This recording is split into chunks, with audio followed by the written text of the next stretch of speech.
What's going on, everyone? Brandon here for first actual video for the blog. We're on day 67 here of my weight loss journey. So I guess a little bit of backstory as to what is going on here with the old diet and what I'm doing. So as it was said in the channel trailer, I've lost a lot of weight in my life. I've done the dieting thing a few times. I've lost about 300 pounds cumulatively over the last 10 years. Got really close to my goal weights, and let's just say that it's never really stuck. I don't ever seem to really fix the core issue that leads me to eat way more than I should. And in a later video, I'll probably go over some of my history in my childhood and things growing up for me that led what I believe to a lot of the overeating and the weight gain and all that fun stuff. But realistically, at this point, and a lot of it now more has to do with not having a gallbladder, I eat one meal every day. I don't eat multiple times each day. This was something that was more born for myself. It was born from the fact that eating food would sometimes lead to, let's just say, digestive issues. And it would make it really difficult for me to do the very physical job that I do. I do shipping, receiving, picking, and packing in a warehouse. I walk 5 to 10 miles a day at my job. Yes, 10 miles a day every day at 420 pounds. To say the least, it's rough. It's gotten better as I've lost 60 pounds now. Yeah, I've lost 60 pounds since June 10th. I don't even know what today is. The 16th, the 17th, whatever, 67 days from the 10th of June, I've lost 60 pounds. I've averaged almost a pound a day, and I'm not telling you, I'm not telling anyone to go out and actively try to lose a pound a day. That's just not, it's not healthy advice. And I'm not saying that I'm going out of my way to purposely try and lose a pound a day.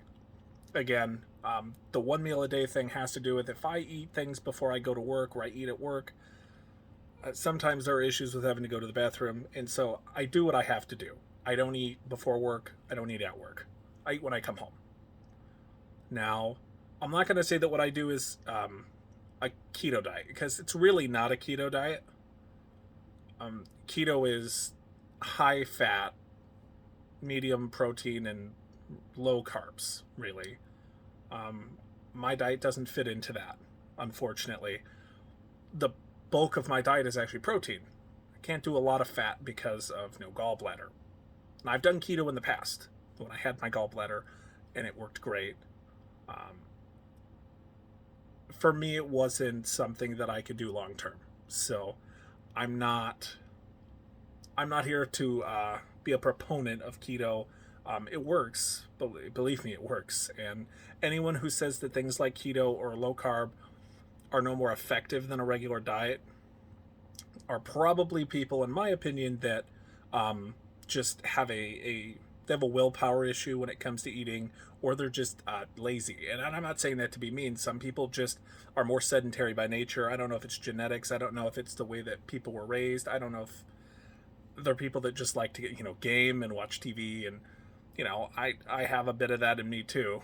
I did grow up in the age of technology, like most people my age, right around 30 years old. So I get it. But the point is that I do one meal a day more because it fits my lifestyle. And there have been some very positive effects on my life by doing it. Obviously, I don't have issues with going to the bathroom, but it's a unique way to beat cravings when you're trying to drop weight. Now, when I started, when this all started 67 days ago, when I decided that this is what I wanted to do, I didn't just jump into eating one meal every single day per se. I'd bring snacks and stuff with me, like little things, and it was difficult with the no gallbladder thing, but I'd bring snacks with me. I'd eat my snacks at work. Summer sausage, snack sticks, anything that was for me was high protein, had some fat in it. I made do, and then I came home and I'll be honest with you. What I did is I ate most of the calories I was supposed to eat, most of what my maintenance was for the first few days. Because for me, the goal was to deal with cravings from when I woke up until I got home from work and I was able to eat.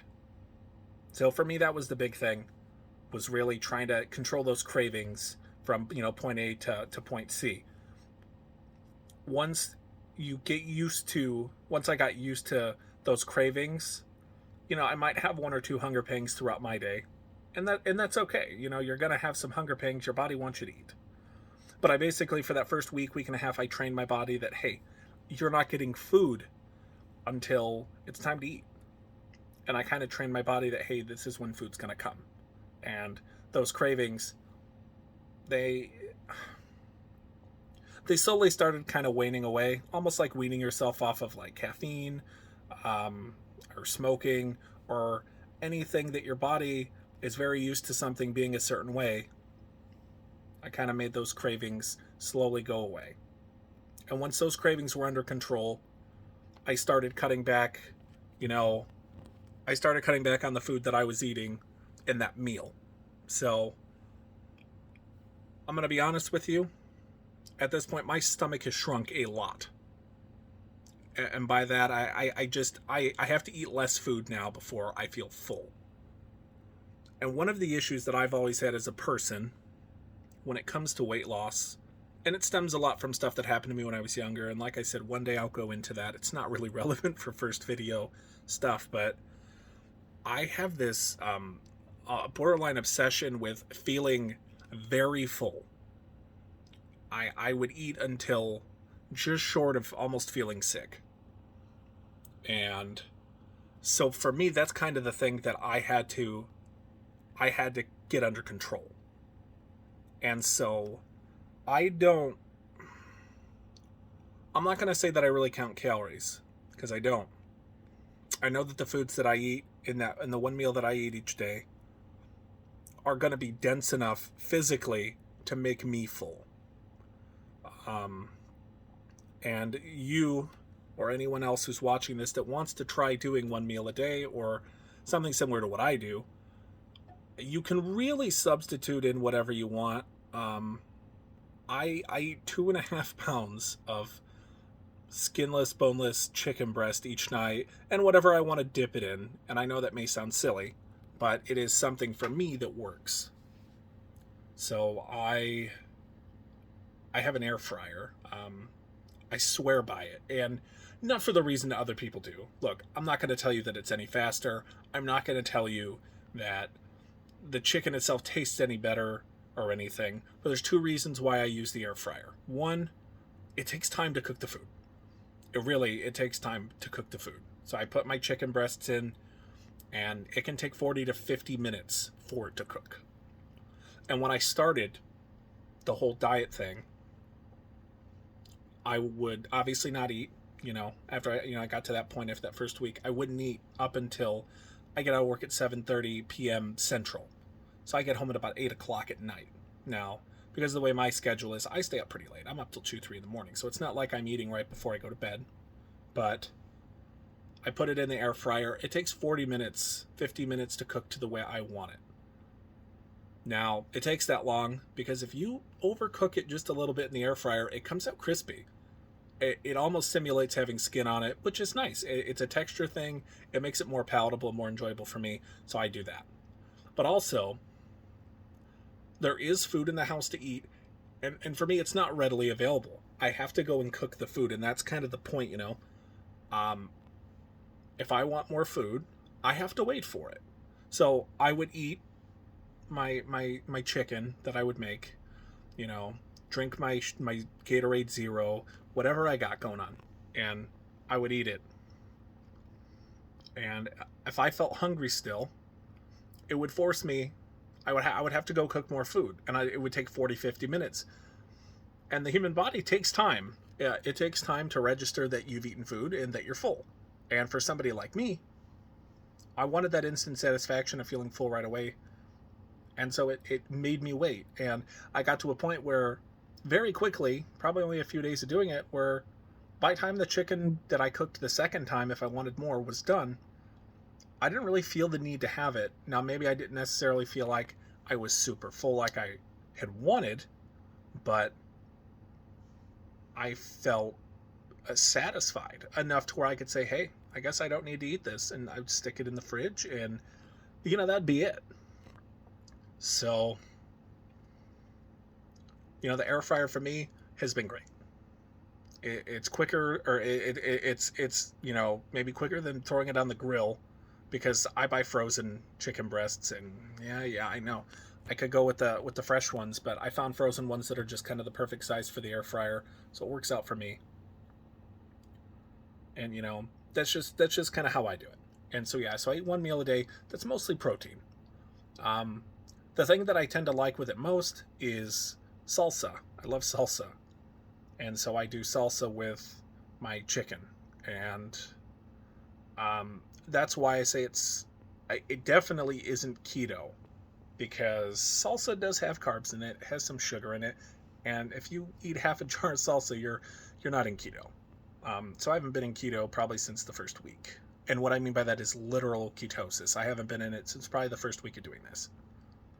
Now, I know there's going to be a lot of people watch if people find this and decide they want to watch this and follow along with what I'm doing, they're probably going to have an issue with the way that I'm eating. And I'm going to give advice to people who are trying to lose weight.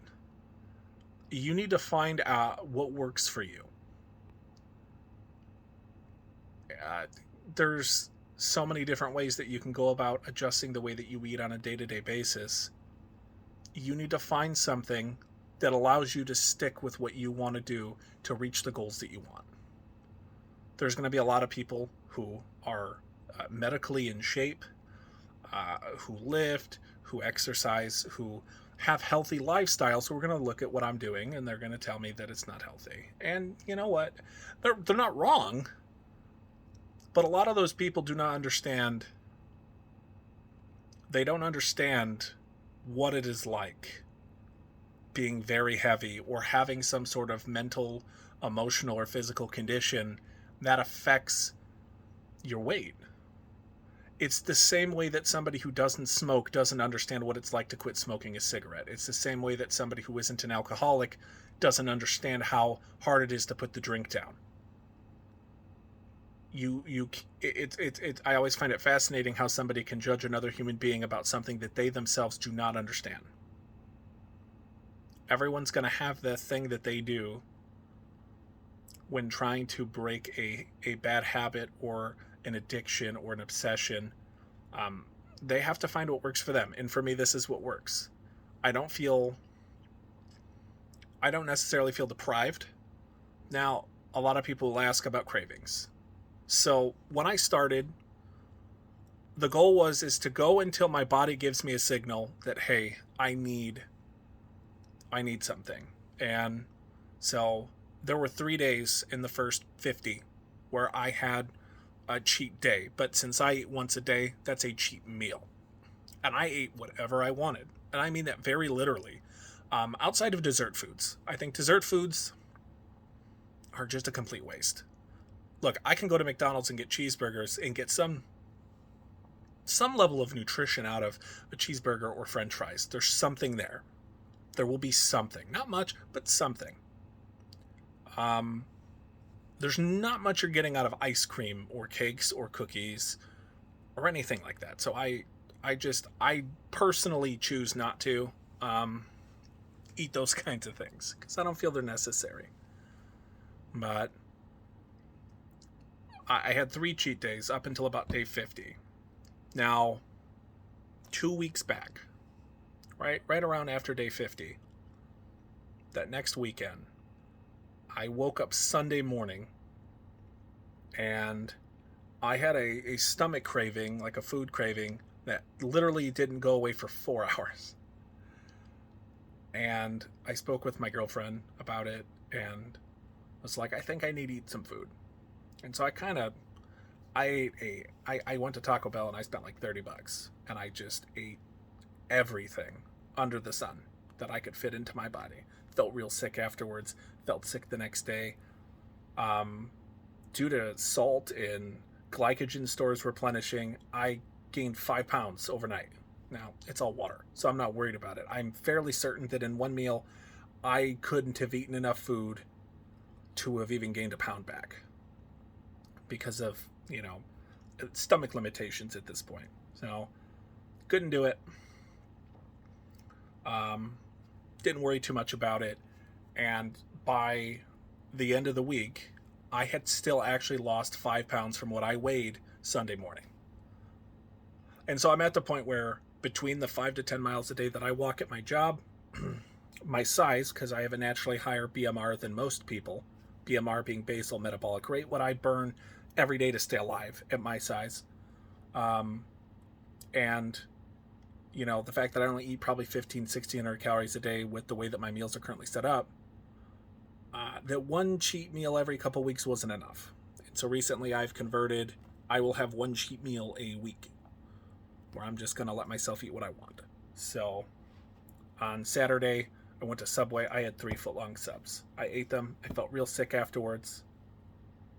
But for me, that gives me the energy on the weekends to really repair. That's probably the one thing I notice with eating only 1,600 calories a day at my size, doing what I do for a living, that soreness lasts longer. And I'm fairly certain it's because I don't eat enough to ever fully repair everything. And so the cheat meal, that helps a lot. It gives my body that extra energy, that oomph it needs, the carbs, anything that I'm not getting from my diet, despite, I do take vitamins and everything to offset what I'm eating. And, it's hopefully going to slow down the weight loss some. I have my body working at a very efficient pace right now. Nearly a pound a day for 2 months. Now, it would be a pound a day plus at this point if I hadn't had 5 cheat meals in 67 days now. But that's okay. I'm not worried about it. So I do 1 meal a day, 2.5 pounds of chicken. I cook it in my air fryer. I don't count calories. If I want ranch with my chicken, sure. If I want sour cream with it, whatever. It doesn't matter. Whatever you want to dip your chicken in barbecue sauce, you can only do so much damage, especially considering I can eat nearly 3,000 calories a day and still lose 2 pounds a week. And, there's only so much of those kinds of things you can eat. The one thing that I don't do is I don't drink calories. Outside of a cheat meal, which if I want a soda on a cheat meal or whatever, sure, fine. But I don't drink calories. I drink close to a gallon of water a day. And I drink Gatorade Zero. Now, I used to just buy the little shaky packets for my water. And, Crystal Light, those kinds of things. And they were okay. But I work in a hot warehouse in the summer. I start to get dizzy, feel like I'm missing some electrolytes. So I wanted some Gatorade, but didn't want the calories because they're literally the biggest waste for your diet, and the biggest deterrent probably to losing weight for a lot of people is the calories they drink. The sodas, the coffees, regular juice, and as sad as it is for me to say, milk. I love milk. Don't drink a whole lot of it now, though, because milk it's got a lot of calories in it for what it is. It's got a lot of carbs, it's got sugar, it's got things that I don't really want to be ingesting too much of. So I get Gatorade Zero. Let me take a look at it right here. This guy right here, Gatorade Zero. The whole bottle has 10 calories in it. It has 3 grams of carbs. It has no sugar, and it's got some sodium. So works for me. I wouldn't recommend drinking a ton of it, but I do drink. I have been drinking it during the summer because it's been really hot, and I can sometimes lose 4 pounds of water just in sweat at work a night. So I do what I have to do. And yeah, so that's pretty much what I do for my diet. You know, this is day 1 of blogging, but this is day 67 of my diet. I started at 420 pounds. Going into Sunday, I weighed 359.4. Or going into Saturday, I weighed 359.4. I cheated. I had my Subway on Saturday. I still weighed 361 today after the weight gain from the weekend, which is okay. And we'll just see what happens here with the salt in the water going away, and go from there. So this is Brandon. I'm going to sign up. Be sure to come back and check out however the diet's going, and if you have any questions, comments, you want to add anything down in the comments below, do so, and I'll do my best to answer any questions and help you out. So have a wonderful night, and I will talk to you later. See ya.